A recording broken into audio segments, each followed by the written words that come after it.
Hello friends, कैसे हैं आप सब। बीपीएससी पॉइंट पे आप सभी का स्वागत है। प्यारे दोस्तों, अभी इस वीडियो में हम लोग 68 बीपीएससी के बारे में सारी इंफॉर्मेशन देखेंगे, मतलब जो आपके काम की होगी, जो आपको जरूरी है जानना, और यही चीजें आपको एक सफल अभ्यर्थी बनाती है एग्जाम में फॉर्म भरने से पहले, एग्जाम में तैयारी करने से पहले। देखिए, 68वें बीपीएससी में 67वां तक सब ठीक था। 68वां बीपीएससी में सीट भी कम है और कुछ ऐसे चीजों को इंक्लूड किया गया है, मतलब लागू किया गया है, जिसके बदौलत अगर आप ये ठीक से समझ जाते हो तो आपको पास एक पॉजिटिव चीज रहेगी कि आप ये जानते हो और इसी के अकॉर्डिंग आप काम करोगे।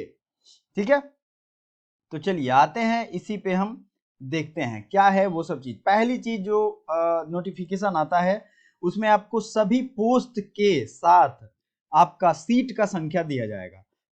अब देखिए, गृह विभाग आरक्षी शाखा, जिला समादेष्टा गृह विभाग। गृह विभाग में बहुत सारे पोस्ट पहले आया करते थे, अब कम हो गया। डीएसपी और एसडीएम का खास करके इस बार 9 के बराबर सीट है।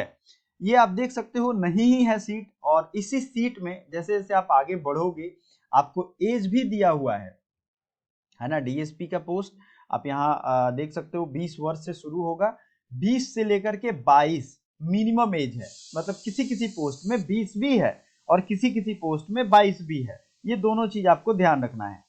तो आपको जो पोस्ट भरना होगा, हालांकि पहले तो पोस्ट सिलेक्शन नहीं करवाया जाता है, आपका फाइनल जब एग्जाम का रिजल्ट आता है यानी मेरिट लिस्ट आता है, उसी में मेरिट लिस्ट के टाइम में आपको ये बताया जाता है कि आपको ये पोस्ट मिला है। ठीक है, इन्हीं सब पोस्ट में से डिक्लेरेशन होता है। तो पहले जैसा अब नहीं रहा कि सीट बहुत ज्यादा है, तो हर एक बारीकी से हर एक चीज समझिए। 281 सीट टोटल है। यहाँ पे आप जब देखोगे तो आपको पता चलेगा 281 सीट है, जिसमें 77 वीमेंस के लिए रिजर्व्ड है, 35%। ये आपको पता होना चाहिए। और अगर जनरल की बात करें तो जनरल की आप टोटल सभी सीटों में देखोगे, यहां से शुरू करो 1 2 3 4 और यहां तक आओ, 21 प्रकार की सीटें हैं, जिसमें 129 सीट है और इसमें 36 सीट लड़कियों के लिए रिजर्व है।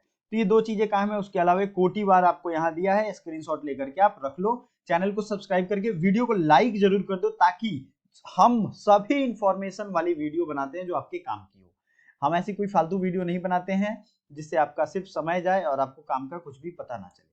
तो अब इसमें नोट क्या क्या लिखा गया है इसको समझो जरा। प्रारंभिक परीक्षा के पूर्व अधियाची विभागों से प्राप्त होने वाली अधियाचना, मतलब मैं डिपार्टमेंट में हूं तो मैं इस चीज को थोड़ा थोड़ा और अच्छे से समझाता हूं। सभी डिपार्टमेंट में जो वैकेंट सीट होता है ना, वैकेंट सीट की संख्या मंगाई जाती है सभी साल।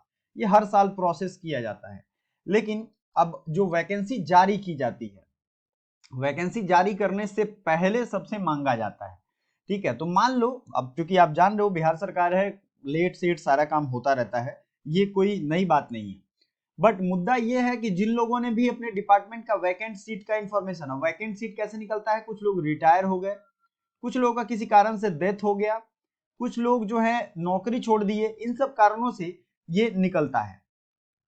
अब जब ये आएगा तब भेजा जाएगा। तब तक क्या हुआ, स्टूडेंट ने प्रेशर बनाना शुरू कर दिया कि 68वां का नोटिफिकेशन दीजिए। आपने स्टेटमेंट देखा होगा, बीपीएससी चेयरमैन का हमने डाला था अपने चैनल पे इंटरव्यू, तो उसमें ये इन्होंने कहा था कि हम जल्द डालेंगे। ये इसलिए, ये इनका जल्द डालने का मतलब है कि ये जल्द डाल के अपना मतलब एक दिखा दे रहे हैं कि भैया पोस्ट आ गया। और ये नोटिफिकेशन में ये लिख देते हैं कि जो पोस्ट है वो घट बढ़ सकती है। घटती तो आज तक नहीं घटी है, बढ़ जरूर सकती है। पिछली बार भी यही बढ़ा था, 600 से बढ़ते बढ़ते 800 तक पहुंच गया था। तो अभी क्या करवाया गया, अभी आपसे ये दे दिया गया कि भैया बढ़ाया जाएगा। बार बार नोटिफिकेशन वो जारी करेंगे कि इतने पोस्ट बढ़ गए, इतने पोस्ट बढ़ गए, ये आपको ध्यान रखना है। अब इसमें अगर बहुत ज्यादा आवेदन आ गए तो 2 पालियों में भी एग्जाम हो सकता है, ऐसा यहाँ दूसरा दिया गया है। तो ये चीज मैंने अच्छे से आपको समझा दिया। आगे बढ़ते हैं शैक्षणिक योग्यता में। देखिए, ग्रेजुएशन आपका कंप्लीट होना चाहिए। अगर सीधे हम कहें, ग्रेजुएशन कंप्लीट होना चाहिए। अगर आप अपियरिंग हो, मतलब आपने फाइनल एग्जाम दे दिया है, रिजल्ट भी आ गया है, इस तारीख तक अगर आपका रिजल्ट आ गया है, बस प्रिंट होके आना बाकी है, तो अपियरिंग का मतलब है आप उस साल इलिजिबल हो। क्योंकि अभी देखो, एग्जाम तो 1 2 साल चलेगा, ये पीटी होगा, मेंस होगा, फिर तो अगर आप एग्जाम दे दोगे और आपका रिजल्ट आ जाएगा तो आपका काम बन जाएगा। ये चीजें आपको समझनी है। चलिए मेरे प्यारे दोस्तों, आगे बढ़ते हैं। या तो समकक्ष चाहिए ग्रेजुएशन के, या वो पूरा ग्रेजुएशन ही चाहिए। अब देखिए आरक्षण का जो अस्थाई पता आपके पास जो होगा वही आरक्षण का नियम यहाँ लागू किया जाएगा। ठीक है, अस्थाई पता यहाँ पे क्लियरली काले अक्षरों में लिखा गया है। अस्थाई पता ही आरक्षण के प्रयोजन के लिए अस्थाई निवास अनुमान्य होगा। उक्त आरक्षण के लिए उम्मीदवार के अस्थाई आवासीय प्रमाण पत्र प्रस्तुत करना अनिवार्य होगा। आरक्षण का दावा करने वाली विवाहित महिलाओं को का जाति क्रीमी लेयर रहित प्रमाण पत्र उनके पिता के नाम एवं पता से निर्गत होना चाहिए, ना कि उनके पति के नाम से। बात समझ में आ गया? ये आप समझ लेना क्योंकि ये आपके लिए बहुत जरूरी है। इसका स्क्रीनशॉट आप ले लो आराम से, ये हर बार वही रहता है, इस बार कुछ चेंज नहीं हुआ है। अब आते हैं ये स्वतंत्रता सेनानी और बहुत सारे कॉलम रहते हैं, आराम से ये पढ़ने वाली चीज है, क्लियरली पढ़ोगे आपको समझ में आ जाएगा क्योंकि आरक्षण का अलग अलग कोटि होता है, उसके अकॉर्डिंग पढ़ के आपको लागू करना होता है। उम्र सीमा की अगर बात करें तो 20 वर्ष, 21 वर्ष और 22 वर्ष है। मैंने दिखाया था आपको क्यों ये है। न्यूनतम किसी किसी पोस्ट में 20 वर्ष भी है, 21 वर्ष भी है, और सबसे पहले दिखाया था अधिकतम जनरल के लिए 37 है और उसी के अकॉर्डिंग ये बढ़ता गया है। कम से कम जो एज है वो 37 है।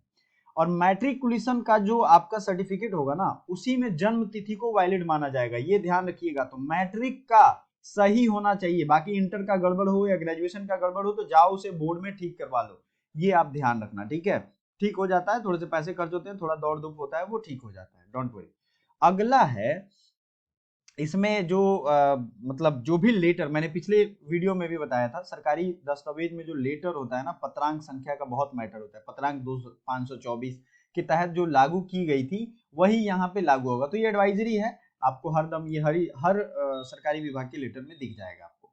फिर शारीरिक क्षमता हर विभाग में तो नहीं चाहिए, लेकिन बिहार पुलिस सेवा जिला समादेष्टा से जिला अग्निशमन पदाधिकारी के लिए न्यूनतम ऊंचाई जो है 5 फीट 5 इंच रखी गई है।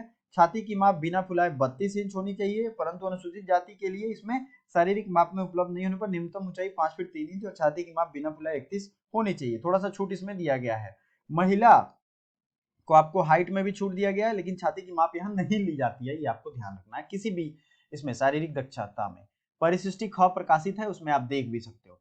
अब फी कितना लगेगा, आपको फी कितना देना है तो देख लो, 600 रुपया जनरल वालों के लिए लगेगा, अनुसूचित जाति जनजाति के लिए 150, और अगर कोई महिला है तो 150, ये हर बार की तरह इतना है। दिव्यांगों के लिए 150 है, और अन्य सभी उम्मीदवार के लिए, मान लो कोई बाहर से स्टेट वाला परीक्षा भर रहा है, दूसरे स्टेट का, यूपी का या असम का या अरुणाचल प्रदेश, जहां भी लोग रह रहे हैं, बाहर से भी लोग भरते हैं, बस गए हैं। और इस बार तो 67वां में फर्स्ट 8 मई को जो एग्जाम हुआ था उसमें देखा ही था आपने कितने लोग भरते हैं। बात समझ में आ गई आपको? ये चीज आपको ध्यान रखना है। फोटो आईडी, आपको ऑनलाइन आवेदन भरते समय प्राथमिकता के आधार पे आधार कार्ड संख्या अंकित करना है। आधार कार्ड उपलब्ध नहीं होने के फोटो युक्त पहचान पत्र तथा पैन कार्ड, ड्राइविंग लाइसेंस इत्यादि की संख्या अंकित कर सकते हैं। ठीक है, फोटो पहचान पत्र जिसमें आपका फोटो क्लियरली दिखना चाहिए वो आप डालोगे। आधार अपना रख लो, गड़बड़ होगा तो बनवा लो।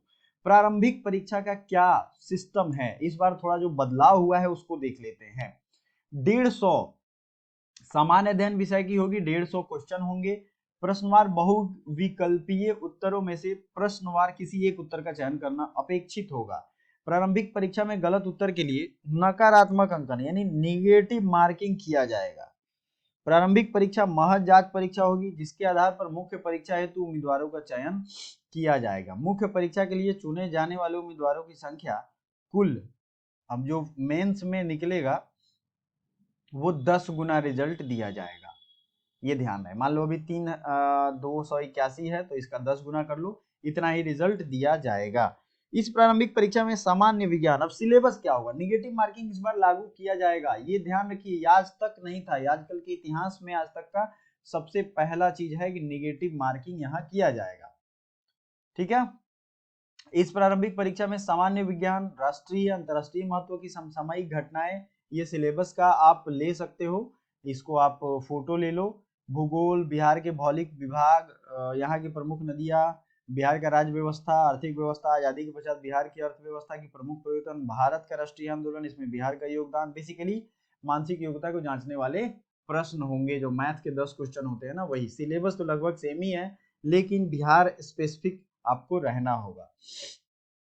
अब इसमें उत्तीर्णता अनिवार्य होगी, ये नियम कानून है। आप ये आरक्षण का जो कानून आया था उसके अकॉर्डिंग ये लिखा है। मुख्य परीक्षा भाग 2, अब मुख्य परीक्षा के लिए दरअसल हमने एक वीडियो बीपीएससी की सिलेबस की बनाई हुई थी, आप उसमें देख सकते हो। बहुत सारे इसमें मुख्य परीक्षा में मेन होगा एक सामान्य हिंदी, सामान्य अध्ययन प्रश्न पेपर 2 और 3, ये 2 हो जाएगा जीएस का पेपर, 300 नंबर के ये होते हैं, 300 गुना 2, और सामान्य हिंदी जो ये है उत्तीर्ण होगा। उसके अलावा एक ऐच्छिक विषय आपको लेना है।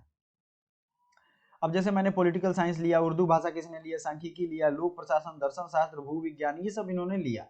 मुख्य परीक्षा हेतु ऑनलाइन भरते समय द्वार को वैकल्पिक विषय का चयन करना अनिवार्य है। एक बार वैकल्पिक विषय का चयन आप कर लिए तो उसमें बदलाव मान्य नहीं होगा, ये आपको ध्यान रखना है।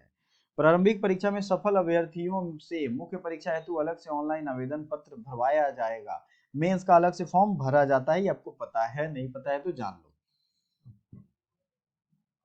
और मुख्य परीक्षा के ऑनलाइन आवेदन भरने के क्रम में अभ्यर्थी द्वारा उल्लेखित प्रमाण पत्रों की सूची में अंकित प्रत्येक प्रमाण पत्र के सामने प्रमाण पत्र की संख्या, निर्गत तिथि अंकित करना आवश्यक है। मतलब वो कब इशू हुआ है और प्रमाण पत्र की संख्या तो रहती ही है, वो भी आपको लिखना है। मुख्य परीक्षा के ऑनलाइन आवेदन में सभी वांछित प्रमाण पत्र तथा मैट्रिकुलेशन प्रमाण पत्र सक्षम प्राधिकार, मतलब जो इशुइंग अथॉरिटी है, उनके औपबंधिक प्रमाण पत्र, प्रोविजनल, ये सब होना चाहिए। ये जितने भी सर्टिफिकेट हैं आप लेके रेडी रहो, फॉर्म भरने जा रहे हैं तो ऐसे तो भरोगे नहीं आप। और फाइनली आप इसी सबमिट बटन को दबाओगे। उसके बाद व्यक्तित्व परीक्षा में पर्सनालिटी टेस्ट इसको कहते हैं। ये पर्सनालिटी टेस्ट जो है ये 120 अंकों का होना है। अब इसमें व्यक्तित्व परीक्षण में भाग लेना अनिवार्य है, आपको भाग इसमें लेना ही है, अन्यथा वो मेधा सूची में नहीं आएंगे।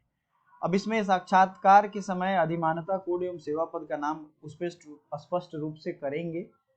मतलब आप जो भी सेवा का चयन करोगे उसमें स्पष्ट क्रॉस कर देंगे, जो रिक्त रहेगा उसमें क्रॉस कर देंगे। जिस पद के लिए उम्मीदवार द्वारा अधिमानता की नहीं की जाएगी उस पद के लिए बाद में उम्मीदवार द्वारा किसी प्रकार का दावा नहीं किया जाएगा। स्वास्थ्य परीक्षण भी किया जाता है। अब इसमें जो है चिकित्सक बोर्ड द्वारा जांच किया जाता है ना।